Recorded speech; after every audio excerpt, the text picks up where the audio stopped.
Yeah, so I pull her to the scene. I seen a couple of fine honeys eyeing me. If we get faded, What's up, everybody? Welcome back to another Utah Jazz Mountain episode. Today, we're breaking down the Jazz. A pretty slow week for us. A lot of hate on us. A lot of these people sleeping on us, overlooking us. It is what it is. We don't really care. This team's still balling. We're going to look at a couple of the things and talk about a couple of things that we've done this week. Like beating the Cavs, like beating the Grizzlies twice, like beating the Nets. Even though they set out all their guys, I don't know if these teams are scared to play us or what, but it seems like every time we play one of these big teams, they want to set out their main guy. Are you scared? What the hell's going on, man? all of the cars, and I'm saying, look at all the stars. Just keeps going so damn far. Feeling like I could reach out and touch Mars. All right, guys. God help. I wanted to talk about Matt Thomas, this new acquisition we got, the way we've been playing in the last couple weeks, how we're going to be playing in the next couple weeks, and what to expect for the rest of the season. So we've been playing some pretty crappy teams. I think we all know. If not, if you guys, some of you guys don't know out there, we have the number one easiest schedule after the All-Star break. So that means that we're going to be playing a lot of crappy teams, and it definitely helps when these crappy teams like the Cavs are sitting out their players like Jarrett Allen, Larry Nance Jr., setting out their best guys. And so that makes it that much easier. I don't know why these teams that we're playing this year are just willingly pretty much sitting out their star players instead of trying to compete and beat us. It seems like they're just rolling over and just letting us like stomp them into the ground pretty much, like the Nets a couple weeks ago. They had Blake Griffin, they had Kyrie, they had James Harden, all pretty much healthy. Kyrie stayed back for his birthday party. He had family issues he had to stay back for, but it was his birthday. Blake Griffin sat out because it was a back-to-back. Okay, you're going to play him against the Blazers with James Harden instead of just wait till the next night. Kind of weird to me. Why the heck would you play him against the Blazers and then the next night on ESPN, you're just going to sit all your superstars against the number one team in the NBA when you guys are like number two, number one in the East? I don't get it. I don't get it. I don't know why teams are doing this. I don't know if they're scared of us or what the heck's going on. But we would have beat you guys either way. Doesn't matter if you sit your superstars or not. It just makes it that much more fun to embarrass you guys. I love seeing James Harden's face on the bench when he's down by 30 points. We have a super easy schedule. We play the Grizzlies, the Bulls, the Magic, the Mavericks, the Suns, the Blazers, Kings, Wizards, Thunder, Pacers. And we got the Lakers twice in a row. I'm not worried. I'm not scared. I doubt Anthony and LeBron will even be available for those two Laker games. So that would just be two more wins that we get to beat that team, crush them into the ground, kill their morale a little bit more than we already have this year. Just let them know that we are the number one team. After those two Lakers games, it looks like we got the Rockets, the Timberwolves again, the Kings, the Suns, the Raptors, Spurs. A lot of backs-to-backs this year. Nuggets, Rockets, Warriors, Blazers, Thunder, Kings. So I bet the Jazz will probably lose two of these games. We're definitely not losing that number one spot. There's no chance unless one of our main guys goes down. That's the only way I could see that stuff happening or us falling out of that number one spot. But that's not going to happen, baby. We're going number one for the whole year. Take note because the Jazz are coming for the championship. Everyone's sleeping on Donovan Mitchell. Everyone's sleeping on Rudy Gobert. That's fine with me. We know how much these guys can ball. We know how good they are. We know how much hard work they actually put in and what these guys have actually been through. I don't think there's any two players in NBA history, in sports history, that have been through as much as Rudy Gobert and Donovan Mitchell in just the last 2-3 years. They got, hated on by Shaq on public TV. They got COVID together, had to go through all that stuff. The bubble, losing that, Game 7 lead to the Nuggets. Stuff like that, guys. These two have been through a lot. And, just even that COVID thing, that's like the biggest thing in sports history pretty much ever. They shut down all the sports for, months after that. And so that was a pretty big thing. They had a lot on their shoulders, a lot of hate, a lot of people talking crap on them. And that's pretty much been the vibe of everybody ever since that happened. And they've been sleeping on these guys. They've always been sleeping on them. Maybe not Donovan Mitchell necessarily, but they've always slept on Rudy Gobert. They've always tried to troll him, make fun of him, but it's not working. It's only making him better. keep talking crap. We don't care. It's only making him better. He's only getting better every single year. He's getting better at defense. He's getting stronger. You know, he's getting more healthy. He's getting better. He's getting better at scoring, getting those alley-oops, shooting his free throws. Keep talking that crap, baby. We love it. We're losing this #1 spot. We're #1 in the whole NBA for the 2021 season. All these fans can say what they want. It doesn't really matter. They can hate all day, but we're #1. We're the #1 team. Screw the Lakers. I would love to see the Lakers in the playoffs. That's actually like one of my dreams, is to make LeBron come to Utah and play in this environment, play this team, and actually be forced to show us some respect when we beat him in a playoff series, because LeBron's just overlooked Utah, just basically hated on us for the last 5-10 years, whatever it is. He's never shown love to the Jazz.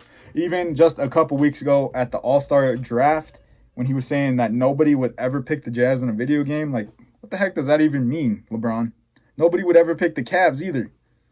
What the hell are you talking about? Just because you're a bandwagon, you went to the Lakers, had to get Anthony Davis, one of the best guys in the league, to help you out?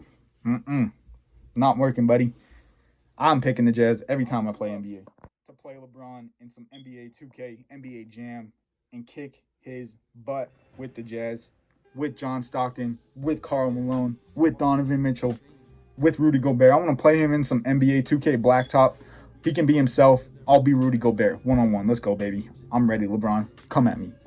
But seriously, guys, we're going to be the #1 team this year. I don't really see anyone messing with us. That first round playoff series, it's looking like it might be the Warriors. It might be the Spurs. Who knows?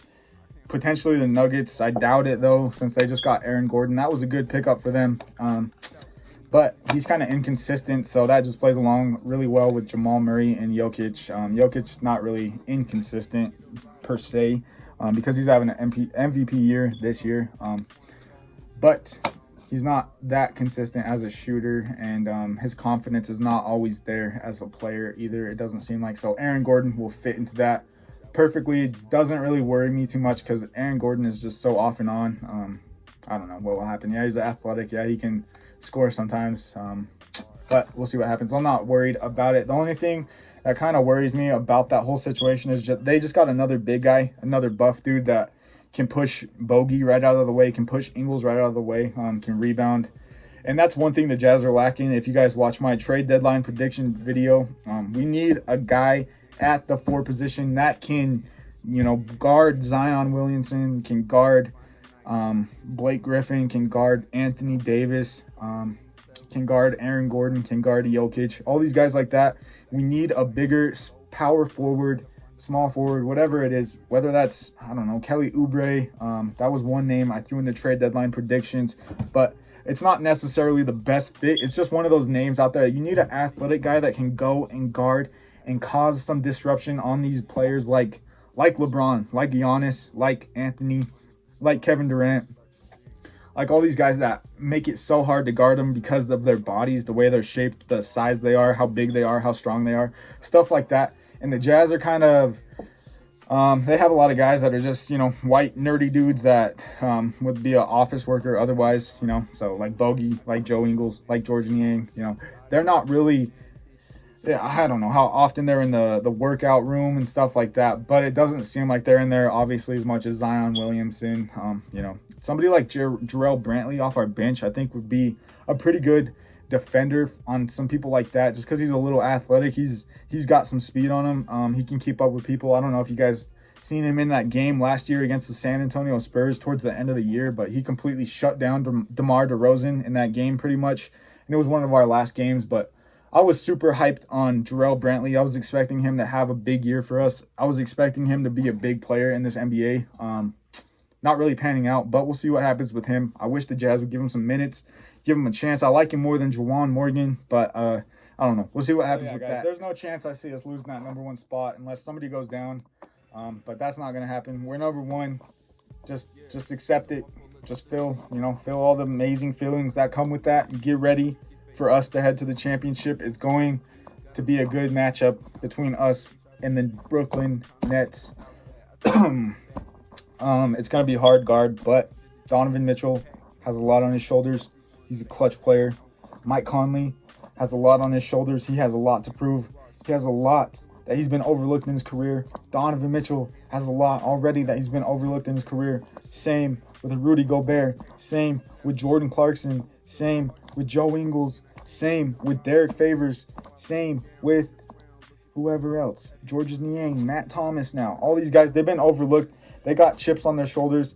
I would expect them to go all out this year. It might not be sustainable. I don't know how Conley and Bogdanovich will look next year in Ingles. But you just got to continue to add. You got to get Donovan Mitchell and Rudy Gobert to the finals. Get them that experience, just to have that under their belt, to say that they have gone that far, and just to know what it takes to pretty much get that far, get that veteran leadership, that get that under their belt, so that they can just continue to teach all these new guys that come in, all these young guys that come in, and just continue to develop. Donovan Mitchell's only 24 right now, and he's looking really, really good. Yeah, people are overshadowing him and overlooking him this year, but he could definitely be MVP, especially if people are considering Chris Paul to be the MVP. Donovan Mitchell could be the MVP. The stuff that he's done for this team in just 3 years since Gordon Hayward left is so crazy. He led us to a first-round victory back then against the OKC Thunder when he was a rookie. He killed it. He came out and did his thing for us. He played the Rockets a couple times. We all know how that went. But that's just what happens when you play the Rockets and when you're a young guy that doesn't have any shooters around him. But now he's got shooters, he's got scorers, he's got guys that can help him out every single play and get the ball in the basket. So now it's definitely different. No more sleeping on Mitchell. This guy's going to be a superstar one day. Not even one day. He's already a superstar. People got to stop sleeping on him. I don't know what it's going to take for people to finally realize that. Maybe it will be a championship. Maybe it will be an MVP season. I think he should definitely be in that top 5 consideration right now. Definitely right up there with Jokic, because Jokic isn't even winning, and you could say that the Nuggets actually even have maybe a more better team than the Jazz do. I don't know. It's pretty even, I guess. But now that they got Aaron Gordon, you could probably say on a stat sheet they look like a better team. But who knows? I would say Donovan Mitchell's better. He's just got to prove it in the playoffs. He's got to go out and do it again. I know he did it last year. He had pretty much the craziest playoff performance in history. We've never seen anybody come out and play like that, and yet we still, well, not us Jazz fans, but all these other analysts, all these NBA reporters, all these other fans of these other teams, they can just overlook that, overshadow that, forget about that. We're not forgetting about that over here. He's doing it again this year. You guys better look out, because Donovan Mitchell cannot be stopped. He's taking us all the way, baby, and we're going to be there for the next 10, 20 years. As long as this guy's on our team, he's going to lead us there. He's a baller. Trust in Mitchell. Trust in the Spider process, because he's definitely taken us a far ways. So nothing but good stuff coming for this year, guys. Just going to see how those playoff matchups work out in the end. I don't know if anybody's going to end up getting bought out this year. Could potentially be Otto Porter. We all know what happened with LaMarcus Aldridge. I mentioned him in the last video about a good fit for the Jazz as a buyout option. I don't know why he chose to go to the Nets. He didn't really seem like that type of player that was kind of a sellout, just going for a ring. It seemed like he was more of a competitive, wants to beat the best team rather than just join them. But it is what it is. I don't think he ultimately helps them specifically in that way. But they do need a different defender rather than DeAndre Jordan. Yeah, Blake Griffin can play a little bit of defense, but he's also a little old. He's getting a little more slow. And now that you got LaMarcus Aldridge in there, that's going to also limit those minutes that you're able to have Blake out there probably. You got Nick Claxton also on that team. Kevin Durant whenever he comes back. So I don't think it's going to work out. I think they're just adding too many pieces to a small, team system. They got Steve Nash as their coach, so who knows how much this dude even knows about running the offenses and defensive schemes and all that kind of stuff. I know he was one of the best point guards when he played, but we don't know how he is as a coach. Haven't really heard too much about him, but I guess we'll see, and we'll find out in the next couple months. I wouldn't really expect the Jazz to go out and make a move just because this roster is pretty much full at 15 players right now. We just got Matt Thomas. I think that was probably the last piece they were looking for, just a guy that can come off this bench as another shooter in case anything happens. I don't know if they're going to go after a big guy. I think they're probably just going to ride it out with Derek Favors and hope for the best. It's been working out this year, guys.